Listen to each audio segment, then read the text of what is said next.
Savage. If you have not followed his Triple H horse racing podcast, you're missing out. It's one of the best podcasts in the country.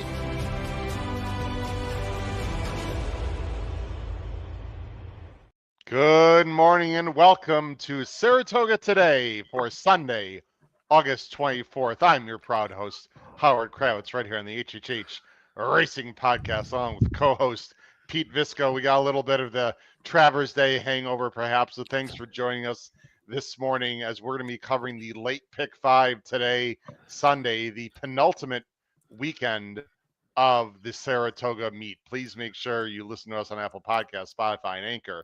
Follow us on X at HHH Racing Pod and subscribe to our Power Pick tip sheet. We have many very happy subscribers. I hope we give a lot of great picks and suggestions. Pete just sent out Pete's Saratoga Power Pick tip sheet for today. Yesterday was 7 pages of information. We've got a great website as well, hhhracingpodcast.com. And I'd be remiss, Pete, you can see what I'm wearing today, sporting the full Delphi look. Please get in touch with the Delphi Racing Club, an unbelievable group of people and ownership group led by Matt Couture, who does a fantastic job. And they've got 2 runners, including my own Gemman 10, running in a very tough spot in the West Point Stakes, which we'll be talking about later today. Let's hope it stays on turf.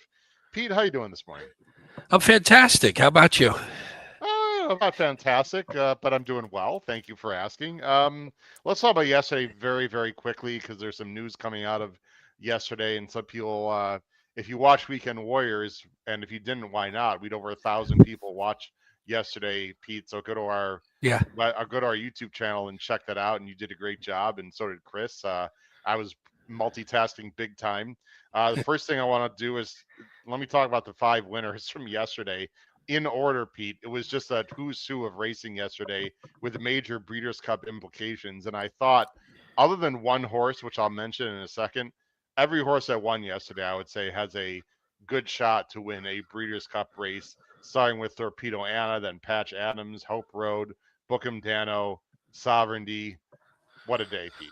I mean, we talked about that a little bit. It's crazy because from a betting standpoint, the day was really chalky. So I think people get upset when that happens, even though you can make money on those days. But the good thing is, like you said, we could have multiple Breeders' Cup winners, and we definitely have a ton of Breeders' Cup, at least challengers. How's that? Top level challengers that ran yesterday and ran well and won. Good morning, Chris.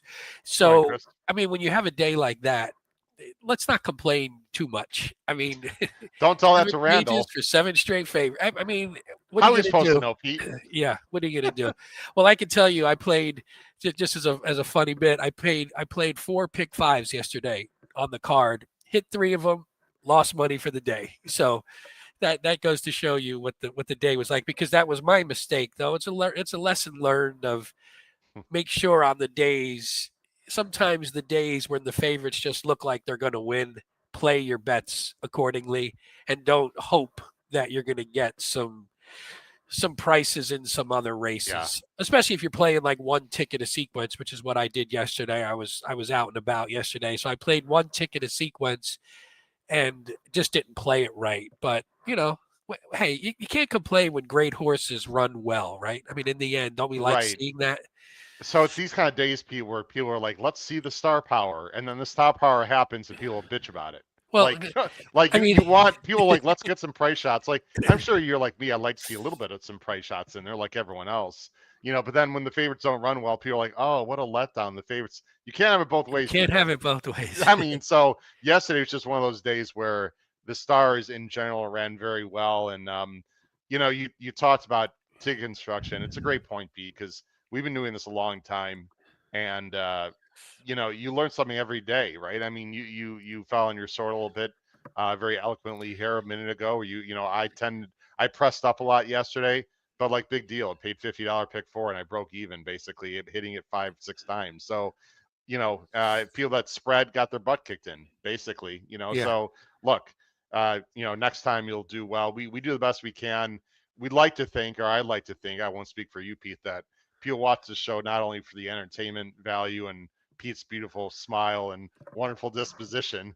Yeah. I But hope not. obviously, we're hope that we are, that we know what we're talking about, and people are listening to get some good advice. We had people on X and sent me privately, thank you for the early pick 5 at Saratoga yesterday, as I talked about the 9 a little bit in that last race, that a Yeah, that long was nice. Yeah, whatever long happened, pour. of course, that it came 9-1.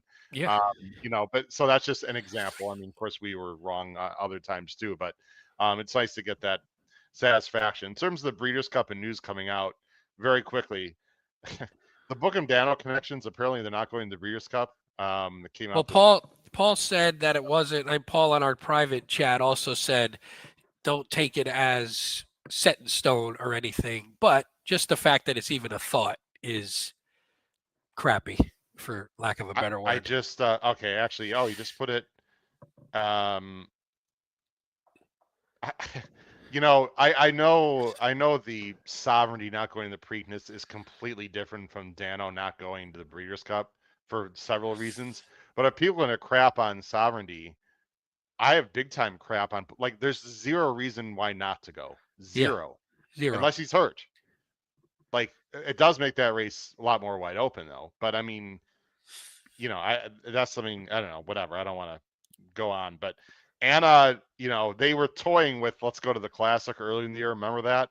Yeah, let's that not would be do that. that would be a major mistake. Not this year, too. I mean, there's certain years where maybe it might have made sense, but this year the Classic field is too good. I don't think she'd have a shot. That would in it, be so. McPeak. I have too much respect for him to think that they're actually. I don't even think I know the West Coast boys at Pacific Horse Players who had a brutal beat yesterday, by the way, which I won't talk about on air, but to get into the BC Pete, I know they'll be against Torpedo Anna. I don't think Torpedo Anna's a slam dunk to win the distaff, to be very honest. So at all. Patch Adams, I don't know where they're gonna. He's interesting, Pete. You had him on top. Great job. He's a tweener, right? I don't know if What's the Del Mar sprint? Is it 6 or 7? I forget. It's 6. It's Breeders' 6, Cup right? is sprint. It's always 6. Yeah. Right? Yeah. I don't really know if he's a 6 furlong horse, a 2-turn mile. I don't know. You know what I wouldn't mind seeing them do is stretch out to the Cigar Mile Thanksgiving weekend after the Breeders' Cup. I think would be a really in New York would be a real nice spot for Patch Adams. But yeah, but you want these guys in the, because Patch Adams, man, he's just. I know, but where do you go with him? I don't. I mean, maybe you just take the shot sprinting and hope there's enough speed in there to be able to unleash a little bit of a kick. I suppose. Yeah.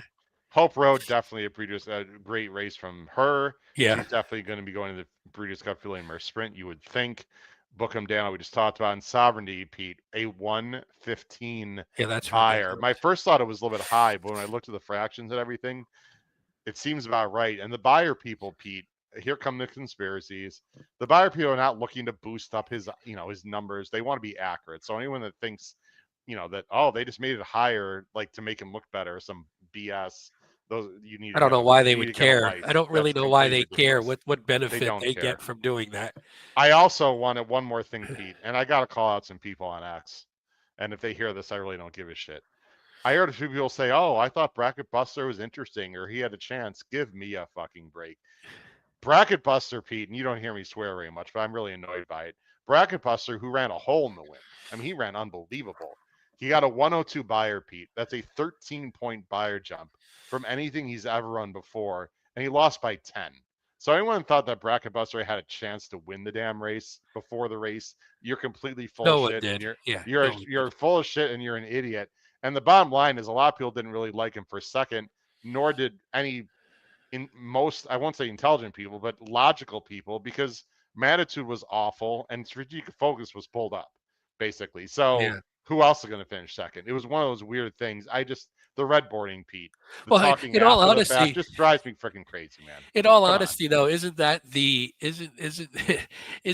explanation for why more horses should have run? Like the whole thing was, they're scared of Sovereignty. You're like, you know what? It's still a $1.2 million race, and you get second place in there.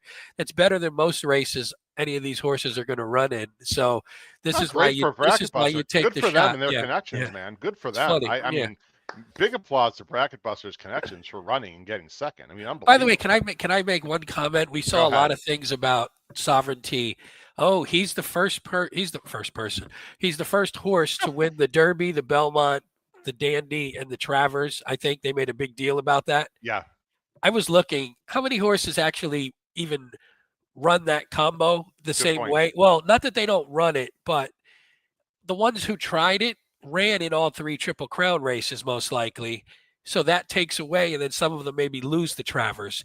So I Right. was like, people, it's like in sports when you say this is the first person to have 15 points, 8 rebounds, 3 assists, and 1 steal in 12 straight games. Like you can massage any statistic Yeah. or any sequence of events to meet whatever your narrative is. So I always thought that one was funny too. I was like, not that many horses won the Derby and the Belmont to begin with. So that's a very, very short list. Right. And the ones that did ran generally the Triple Crown, and they tend to sometimes lose after that because they go through the grueling process. So I just thought that was a little funny because people were making a really big deal of that, which is a great accomplishment, but let's put it in some historical context properly, I think. Yeah, people love the superlatives for sure. Let's talk about today, Pete, the late pick five. And I know you, I certainly handicapped it. You handicapped quite a few Scratches are for. in, by the way. I don't know if you refreshed Oh, or not. terrific. I Yeah, did they not. just came in. But I Yes. know you deep delve a little bit further because you wrote the power picks today. So, uh, first of all, the W word they got. There's a chance of rain today. It looks like the rain is better chance in the later part of the day. I was looking at the radar. If there's like heavier storms, it could be later, but it's really hit or miss. I think there's a good chance everything will stay on turf. I'm really hoping. We shall see. It's not going to be a washout by any means today. They're Good. scattered and they are moving through. So that's that. Let's go ahead and talk about the late pick five, Pete. You see our picks on the bottom of the screen, and Pete, you don't know this, but of course I do. You're going to see some interesting things at the bottom of the screen scrolling with our picks today. I'll Good. just leave it at that. The first race, we have the same horse. I'm 147 and Pete is 167. I don't know what Fort Nelson's ego is like, Pete, but he's been working out with a horse named Sovereignty. He must feel, a little disrespected. That being said, we're both going with him. He's like, why does this horse keep passing me? I thought I'm pretty fast, I'm pretty actually. good, right? Yeah, I'm pretty good. 2-1 favor, both going Mod Alvarado here. Fort I mean, Nelson. I don't like to spoil our tip sheet when we're on the show, but I don't like doing a 2-1 shot as sort of the play of the day. But this is basically my play of the day. I just really like this horse. I just think he has, even the debut turned out to be against a couple decent horses. They didn't pan out the way you wanted them to, but they were fine. Comes back off the long layoff, gets Lasix up. Just looks like improved and maybe just matured a bit, which can happen, obviously.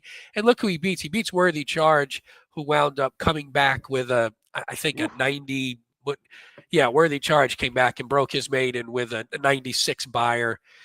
So that field came back pretty strong.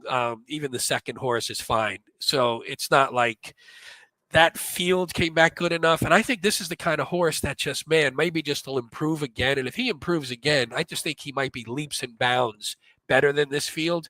And if you can get him, say 2-1, 9-5 in that area, something like that, I think it might be a steal just because of what I think this horse maybe could be. And Bill Mott, by the way, maiden winners last out in allowance races, 30% on the win end, 62% in the money. So I think there's a lot going for this one. Shout out to Brad Anderson who finished 10th in the contest yesterday. We put up his comment in the chat who said hello, needed some help. Hey, Paul Brad. Kylan likes when I try to keep things civil as the host, and I don't like to use too much language, but sometimes I just gotta say what I gotta say here. What's up, Robert Witt? Pick five boys. What's up, Robert? Good luck to you today. Thanks for joining the show. I'll tell you what, more and more new people joining our chat. It's just awesome, Pete. It's awesome. Yeah, nothing to add. Fort Nelson is going to be tough here. There's a decent amount of speed in the race, and he's got the rail. That could be a little bit tricky. I don't want to talk too much about this race, but I do want to mention number 4, Filoso, who's working very well right now. Coming back, hasn't raced since March for Chad Summers. If the race does heat up, I think this one can make a big close at a square price. Certainly was facing good horses in East Avenue and Owen Almighty and etc. I mean, was on the Derby Trail there for a little bit. Maybe the turn back is too short, but and Chris Elliott's not exactly having a great meet. But Chad Summers, by the way, 4 for 8 this Yeah, meet, 7 very for 8 limited in the money. sample. Yeah, 7 for 8 7 in the for 8 in the money. money. It's crazy. Peloso is one of those underneath horses, Pete. I'm definitely going to be using, and I think he's got a chance to run well. Any other thoughts you want to mention this race, and we'll move on. No, the other horses were just sort of filling out. I mean, I had the 6 Gardiner in there, and I just think that's a horse who's in really good form. So if you're looking for a horse who expect to run well, same thing with Single Minded, who we both have. I mean, I really just like the 1, but I like your 4 actually, especially if that horse goes off a price. It's always weird when you see a horse who maybe shot too high and it did it in multiple races. You just don't know where they fit. And maybe he fits here and he'll run really well. I think that actually might be a nice play just from a price standpoint. Thank you for now until he runs adult. Yeah, until he runs like dog crap. It just feels like one of the fresh faces, Pete, that could be benefit of a hot pace, and we really know he could improve a lot. Yeah. The other thing that I'll say about yesterday, and then we'll move on.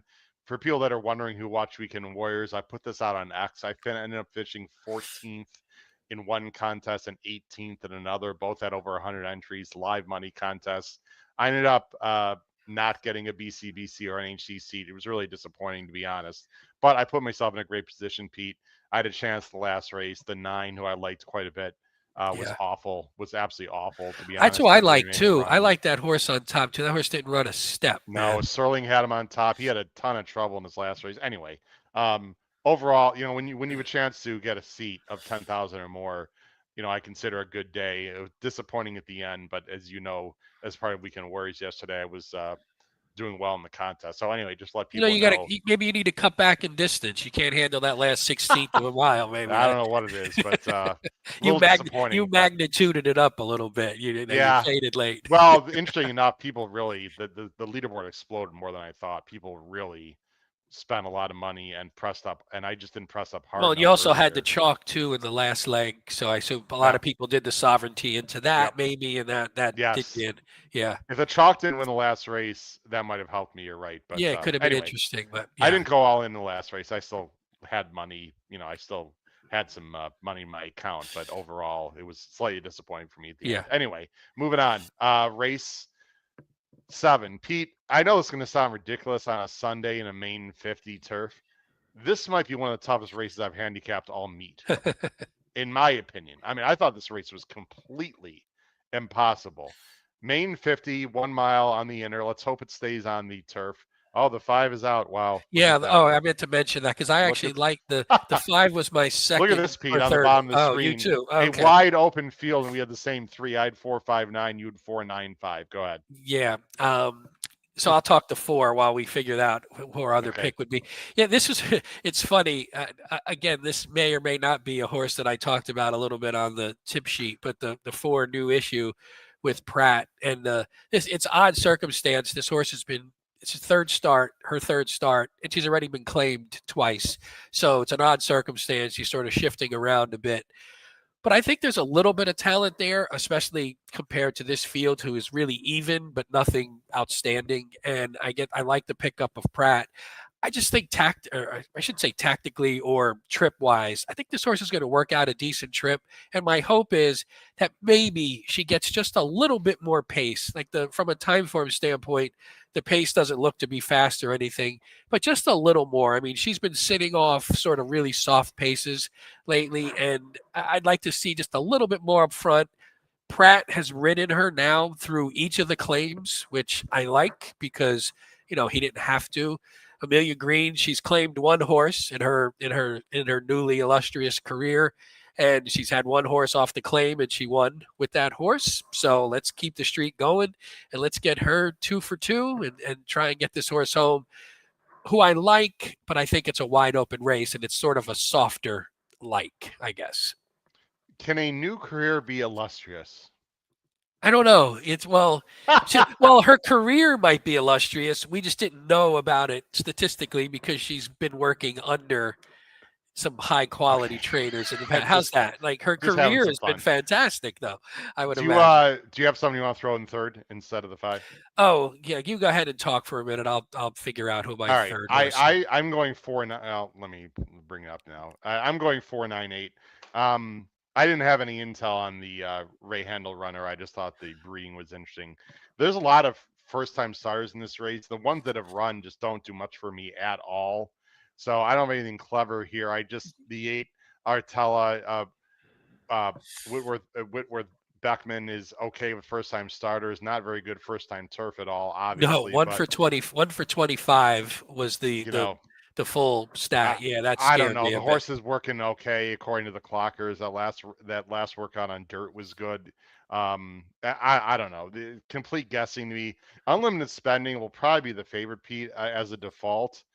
And Pletcher can win these with Rapoli, but man, this horse is just not very good. Well, Now he's racing. Chris and I had this conversation. I don't know if it was maybe last. I don't remember if it was last week, maybe on this show. The hardest thing for me, I know we always say the maiden special, the maiden claiming drop is one of the biggest, but I It find is. it hard when it's like, but this horse has been shit at maiden special to sort of bridge that gap. I find trouble Right. with that, especially when it's a horse that's at low odds. Well, not only that, this is a mile. I mean, who in the world? Well, let me say this nicer. Uh, who's to say this horse is going to be good at a mile? I I mean, mean, this horse can't break for Todd's crap. like, this Yeah. horse is not great, right? So I'm going to try to stretch her out. I mean, it's Orfev, by the way, which was a great horse. This horse is going to need like a meltdown. No, I mean, That's what I and know it's she's not, I don't facing, see the speed I know to she's do that. facing easier, Pete, but I mean, I'm going to use her just defense. I mean, I'm going to use her as an A because the rest of the field is a question mark. But like, I wouldn't. This horse is going to be like 5-2 probably. I would Yeah. never put a win on this horse in a zillion years. And she No. might win, but I mean, absolutely not. Can you I don't know. replace Is the Chris Couples in the chat? I'd I love to didn't hear Chris see Couples' him. opinion on this 9. I didn't see him yet. No, I did No. not. All right. Well, anyway, Can you put the Sylvain 12 in for the 5 for me? I'll take the 12, the actually. 12. Yeah. Okay. Put a Yep. little That's price in speed there. on the outside, right? Yeah, just maybe the horse gets out, gets on the lead, and gets a Okay. little bold. How's that? Yeah. She can be bossy, but hey, I mean, it's going to be this is Dream Walking Farm is Toby Keith, I believe. Oh, really? Yeah, I think that's his ownership. Okay. I like when you move to the, a horse dropped down and moved to the turf and ran Yeah. her best race. So that's an angle that at least intrigues me a little bit. Anyway, I thought this was a really tough race, Speed. This Yeah. That's a mega spread for me in race 7. And again, there are a lot of 8. There's 2 main track onlys. If it happens to come off, I would assume they'd be going a mile off the out of the chute there if it comes off. Let's just hope it does not. The 14, actually the 15, which was a main track only, is a scratch, but they kept the 16 in, and I actually like the 15 more than the 16. On this race we'll just have to see. Are there any other scratches? No. No, Okay. I don't think so. Anyway, looks like to me it's a spread. Let's go on to a stake race. This is a very nice New York bred race. Picks are on the bottom of the screen. We're both going with the same horse again, Pete. I'm going this one's not as surprising. No. Yeah, but the first 2 maybe. I'm going 634. You're going 632. So far, Pete, for the record, we are 3 for 3 with top picks, with our top choice as the same. And I'd have to go through our 400 and some shows. I don't think there's ever been a show where you and I've had the same exact pick in all 5 races. So far, we're 3 for 3. Let's see. The West Point. Can I say one The thing West about this though? The funniest thing, and if you could scroll down, this Please. race had more MTOs than horses in the main body. I don't know if I've ever seen that before. I thought about that when I was handicapping it. I was like, I don't think I've ever seen that happen before. Actually, Drake's Passage is out, so now it's entered. Correct, entered. Now right. It's even. Actually, there's 6 and 6. Yeah. I hope it stays on turf for one main reason. My boy Gem in 10 is running, and I'll talk a little bit about him and why he's in here and etc. But this is the West Point Stakes. I don't know, Pete, and I tried to look it up. Someone in the chat, please let me know. And it should be easy to find, but for some reason I couldn't find it. If this one is rained off, and it's a mile and a 16th, do they go a mile and 1/8 on dirt, or do they go out of the chute? Yeah, that I don't know. My gut tells me it's going to be a mile and eighth on the main. It should be, but I don't actually know if it is or not. Anyway, we'll have to wait. If someone in the chat could tell us if it's rained off, if they go to the chute or I know the younger, well, sometimes they go, I don't know. Anyway, Don't worry, sometimes they go to don't the worry. chute. Naira will make the right. They'll put them at the right distance when it's time to load the gate. Right. We won't have Well, any worry about that. well, if it's out of the chute, it's real simple. There's the chute. You go to That's the true. back of it, There's the run. shoot. Yeah, that's the only But good one. right. Anyway, I thought there'd be heavy favorites no matter what happened here, Pete. If it's on dirt, I think Big Frenzy is going to be a major favorite. The Yes. 8, and if it's on turf, obviously you got a 1-2 morning line shot in Rhetorical. Let's talk about the race here. I'm going to go ahead and we both have Rhetorical. There's not much to say, man. I mean, this horse is really, really good. Yeah. Actually took a slight regression in the buyer or in the time form, but not the buyer. Looks to just sit off. This horse can do anything he wants. I mentioned that he reminds me a little bit of Spirit of New York, just in terms of like a really talented New York bred turf horse. He's a zillion times the horse to beat in here. Yeah, there's really not a ton. I mean, I guess the only thing you see, Clear Conscience, who's also in the race, did beat this horse last year. But look at the race that Rhetorical ran, was stuck way in the back and was coming like a freight train late. Beat Activist Investing last out, Rhetorical, who came back yesterday with a 90 buyer to run second in the optional claiming 75, losing to Then. So a little bit of form there, but there's not a lot to say. This is the best horse in the race. If he's good enough to run close, so he could sit right off, and in a small field, he's just going to be dangerous. Well, let me talk about a few things just to give our wonderful viewers and listeners who are spending the time this morning with some intel. So Gem and 10 is a horse that I have partial ownership. Actually, I think I have the most percent of this horse than any horse with the Delphi. Nice. We've tried to run him a few times. It's been scratched off. We tried to run him in an allowance. It was rained off. We actually considered running him in a 5.5 furlong because it was the only one available at the time, or only race available. That didn't go, I believe. So we're running him here. Here's the thought: it's a stake race, Pete. If he can beat one horse, if he can finish 5th, at least out of 6, he earns $6,000, which is basically his training fee for the month. So beautiful. We're sending him. He's going to lead. If he breaks, he's going to lead. He's actually been training very well lately, to be honest. And of course, I gave him a nice little massage on the shoulder and had spent time with him a few weeks ago. And of course, that's going to, just like Sovereignty and Sierra, that's just going to boost him to a huge. That's just, today. I mean, that raises their skill level right there, 100%. In all seriousness, we're going to send him. He's been involved in very fast paces. I don't want to say he has zero chance, but he has, frankly, next to zero chance of winning this race. We're just hoping to get a check, Pete, and maybe he can get to the lead, and maybe no one will respect him, and he'll really slow it down, and he'll hang on for 3rd or 4th. I mean, realistically, what it does do is it definitely helps Better Lucky Than Good, the other Adelphi, who I have in 2nd, and so do you. This is a nice closer. A mile to 16th might be a little bit short for him, but he's the only closer in a race with a bunch of speed in it. That's not the only speed. Is Gem. The 4's got some speed. The 5 is not slow. So it should be an honest pace, especially the Gem. And I think Better Lucky Than Good has an outside shot to upset if things really go well or falls apart. Maybe Rhetorical's a little wide, perhaps. I mean, a lot of things have to go wrong for Rhetorical to win, probably. But this horse has been unlucky many times, but better be lucky than good. And I think he's got an outside shot. So I'm going 6-3-4.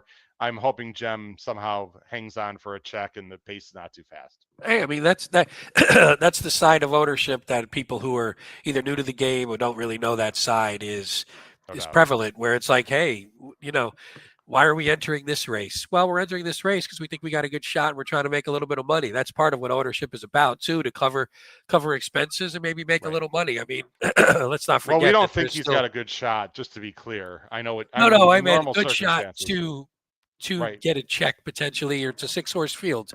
There's just nowhere else to go, Pete. And and if it was a larger field, we wouldn't run them. There's just, people don't. That's one thing I've learned a lot about the condition book, and a lot of things that I didn't know as a handicapper, now as an owner. There really weren't a lot of places to go. And so, by the way, other shout outs for Adelphi, a horse named Otello, who I have a ownership piece of, also is running a Timonium, Pete, in your neck of the woods. Yep. There in Maryland, in a allowance race 7 or 8. I'm not sure which one. People can look at it, but he's 8-5, by the way, morning line.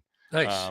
Although I don't think he should be. He should be more like 4-1. But anyway, so good luck to Adelphi. They've got a lot of runners going on today. Let's go on to race 9, Pete. Race 9 is 6 furlongs, optional, claiming older fillies and mares. Getting it up right now. We got some scratches already in here. 110,000 the purse. Let's see. We got the 2 is out, the 4 and the 10 looks like, right? 2, 4, 10. The 10 I think was the AE list, I believe, and the 2 and 4. I'm just looking at my own The notes 4 here. I had, so I need to switch. Interesting. I actually didn't have the 2 or 4 at all. The 4 was the main speed, right? I mean, wasn't very good, but actually, you had the 4 in the mix a little bit here. I had Wow, the 4 in second. apologize. I actually Wow. thought Okay. the 4 was a little underrated because I thought the last race there was some excuses, but at a price. But Wow. we'll talk about that in a second. Well, the 4 I would think helps Sanze Parole. Yeah. I'm going 8-1-5. Look at this, Pete. 4th race in a row. We have the Again, same top 4 in a pick. row. Uh-oh. 8-1-5 for me. 8-4-1 for you. You want to make a switch right now, Pete?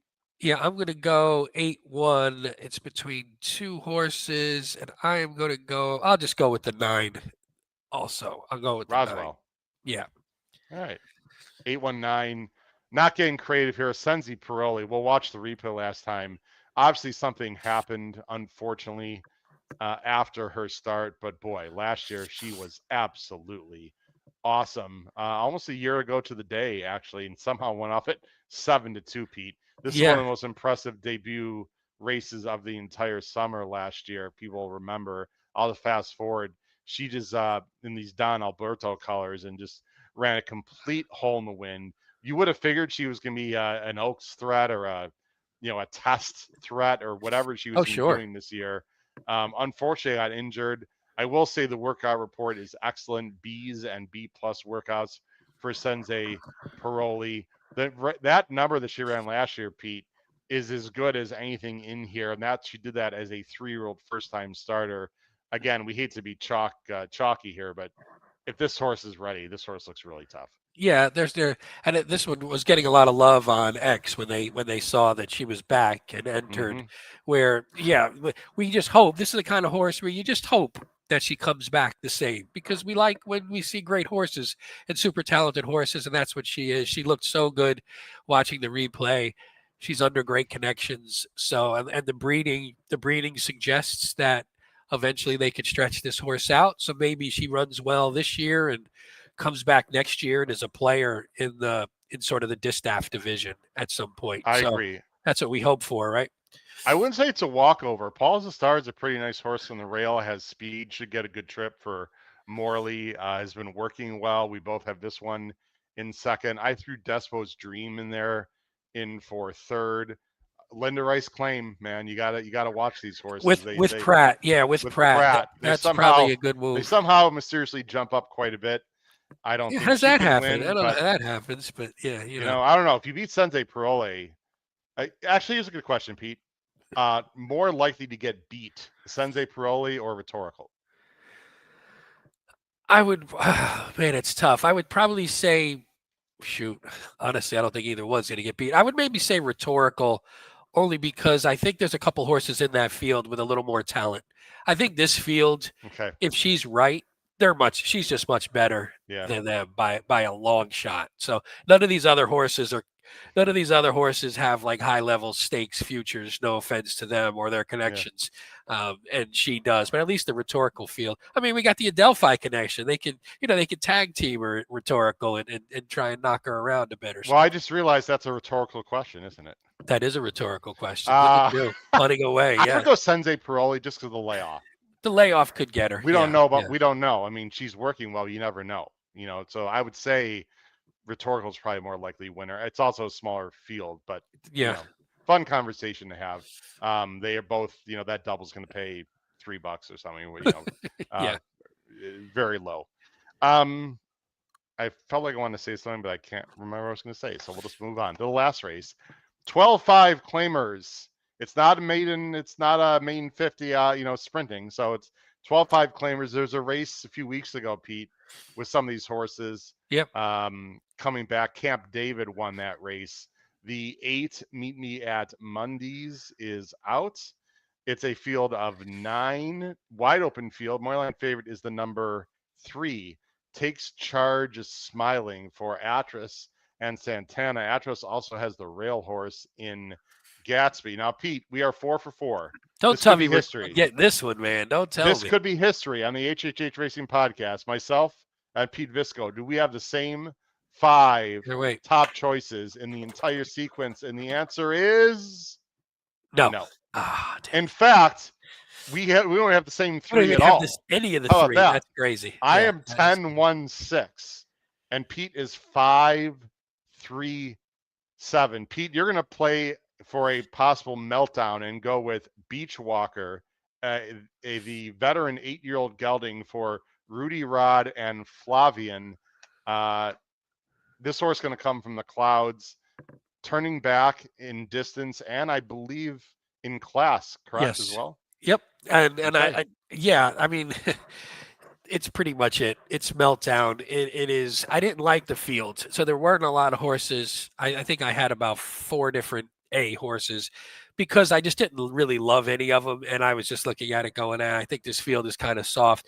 Time form is projecting, and on paper it looks like there's some pace. Time form is projecting a fast pace. You look at Beachwalker, I don't mind having Pratt. If I'm going to close out a pick 5, I'll take Pratt on a price.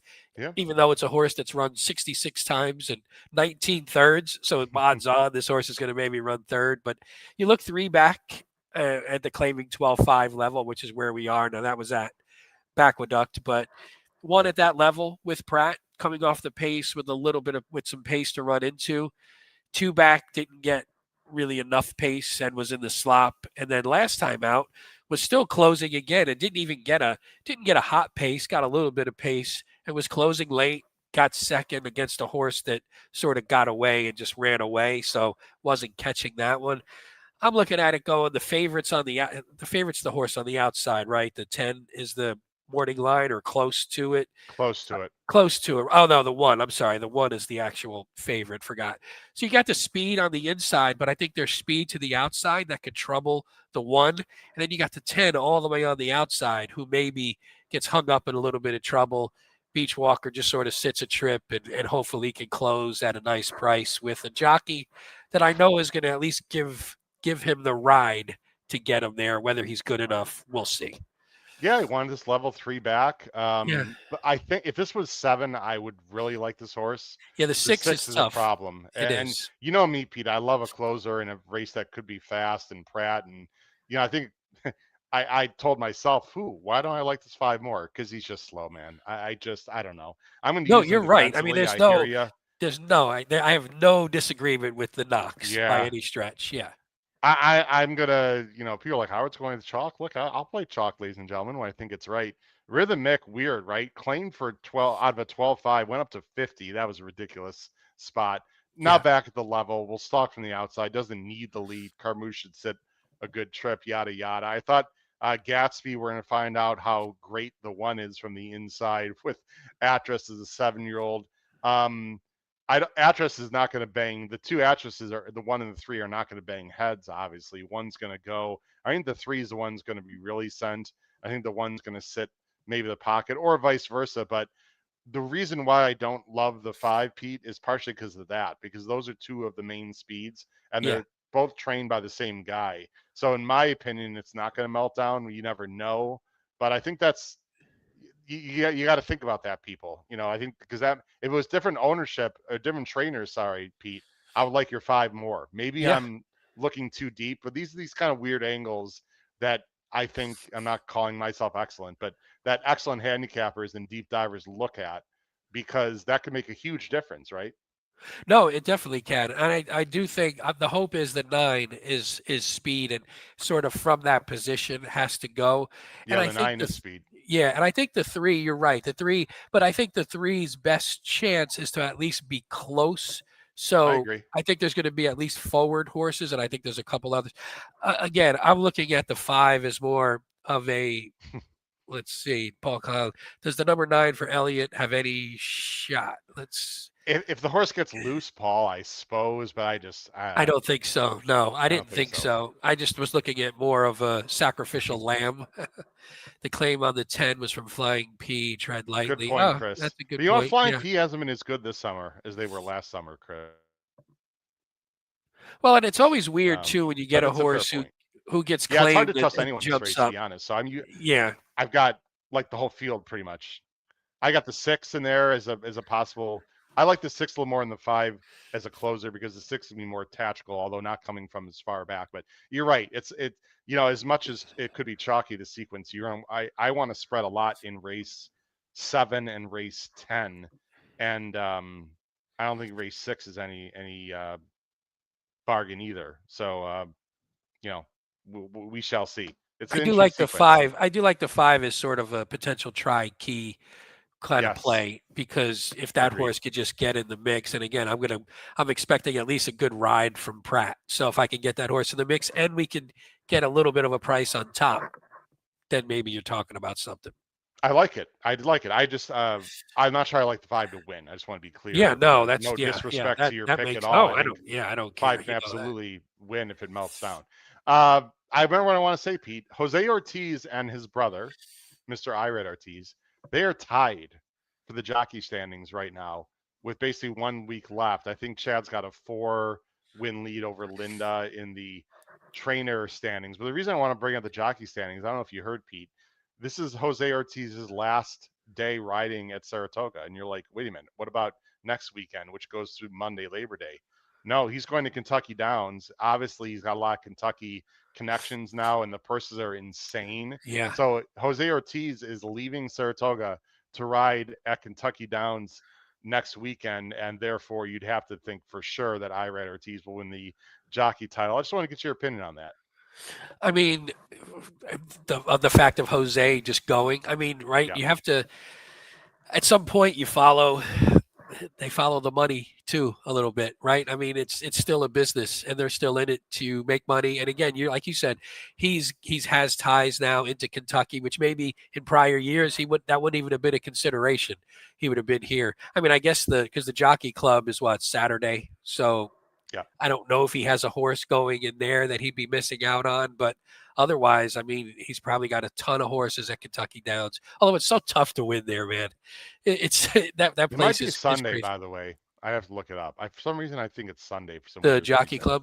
I could be wrong. Oh no, anyway. It could be. Yeah, I just meant I didn't know if he had a horse there. Like that would be a worthwhile reason to stay if you have a top notch sort of classic level horse. But otherwise, it is Jockey Club is Sunday. It is Sunday. That's what Wiz said. Thank you, Wiz.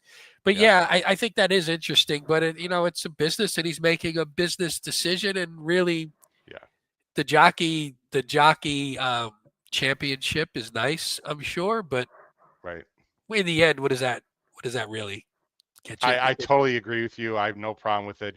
There's a ton of money. He's got Kentucky roots now. He needs to be there for Kentucky Downs. They get zero extra money. And if you want to talk about Eclipse winning at the end of the year, I think because he's basically tied, everyone who recognizes that award, I'm talking about the Eclipse Jockey Championship at the end of the year, will basically say Jose was right there with Irad. If Jose is a big second half of the year, he could be Jockey of the Year this year. Wouldn't surprise me. Yeah, no, for sure. And he had an incredible meet. So congratulations to Jose. Plus, maybe he doesn't mind that his brother's going to win it, and maybe if he was tied with True. somebody else, he'd want to win a little bit more. But they tend to look out for each other a little bit. Yeah, those Ortiz boys. Irad will throw him a few dinners or something. Yeah, anyway, he'll just take want to care. bring that up for people that are not aware. He'll take Pete, fun show this morning. Great job as always. Again, those of you playing Saratoga, obviously you are. If you're watching, check out the weather situation. Chance of rain more later in the later part of the card. Not a washout. They might be okay. Pete, last thing. Sorry, I know we're going up 45 minutes here. That's fine. A little longer than I want. You don't have to be specific, but your thoughts on the early part of the card because you did the Saratoga Power Picks. Is there one horse maybe you want to throw out there, or maybe even better, one race that you think people should pay attention to. That's has some interesting horses in there. I thought the early races were. I actually thought the early races were a lot tougher. So I'm looking at as reference. I'm looking at my ABC grid that was in there, and I won't give away numbers or anything, but I just have a lot more horses in the early pick 5 than I do. But I do have. There's 2 horses that I liked. Actually, one of my top choices scratched in the 5th, but I really like the in the first race. I kind of like the 3 off script. So if anybody wants to start the day off right, I really like. You like off script? Not as much as you do. I just figured you'd love that horse. Oh, okay. I do. Well, because she closed well last time. A lot of common horses coming out of that race. I don't dislike her, Pete. I just had a feeling you'd like her. Well, and I like I always love the angle of you move to turf, you move up, and then lost to a horse, Nona Lind, who wound up coming back and running really well next out in a stakes race, ran second in a stakes race coming out. So there was a combination of things, but I do really like Oscar. But I think that first one, just in terms of potential for longer shots, I think the early pick 5 is better than the late pick 5. Yeah. That's the way I looked at it. By the way, sure seems that way. I want to give one shout out. My cousin Nick, who was a co-host on the show once, who you met when we were at Saratoga. His horse wasn't he a guest? Is he on my payroll now? Hold on a second. Well, co-host, guest. I don't know what the hell you call it. See, I think of guests as someone that people know. Nobody knew him except me, so I don't know what counts as a guest. He co-hosted that day. I gave him $1 or $2 on the side. That was just my payment. I bought him a beer when we were at Saratoga. But his horse, Optical Bijou, Opie, as they affectionately call him, is in the 7th today at Monmouth going. So good luck to them. You talked about ownership. They've been having the hardest time.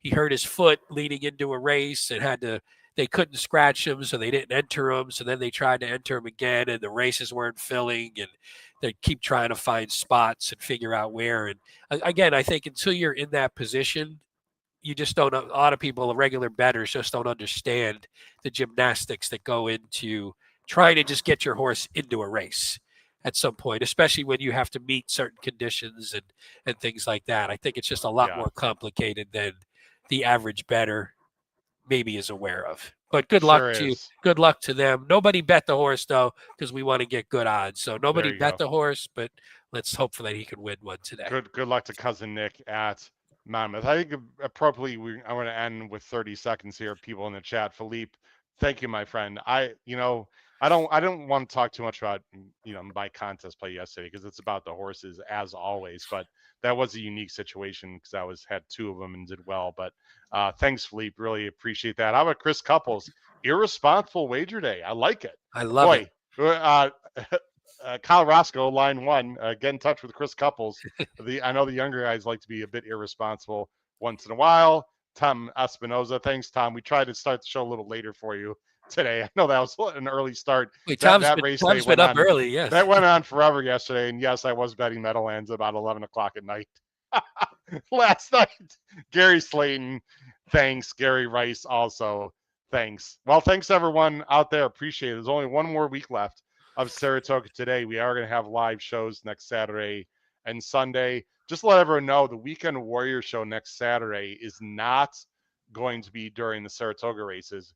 We have to cover Pacific Classic Day. It's actually a later little Saturday night action, Pete, with Weekend Warriors. Hopefully we'll have to figure out who's going to be on with myself and Chris, but that is going to be a monster card at Del Mar. Check that out, and check out, of course, our shows this week upcoming on the broadcast. For Pete Visco, Howard Kravitz, it's been Weekend Warriors. Crush your bets today at the spa. Take care, everyone.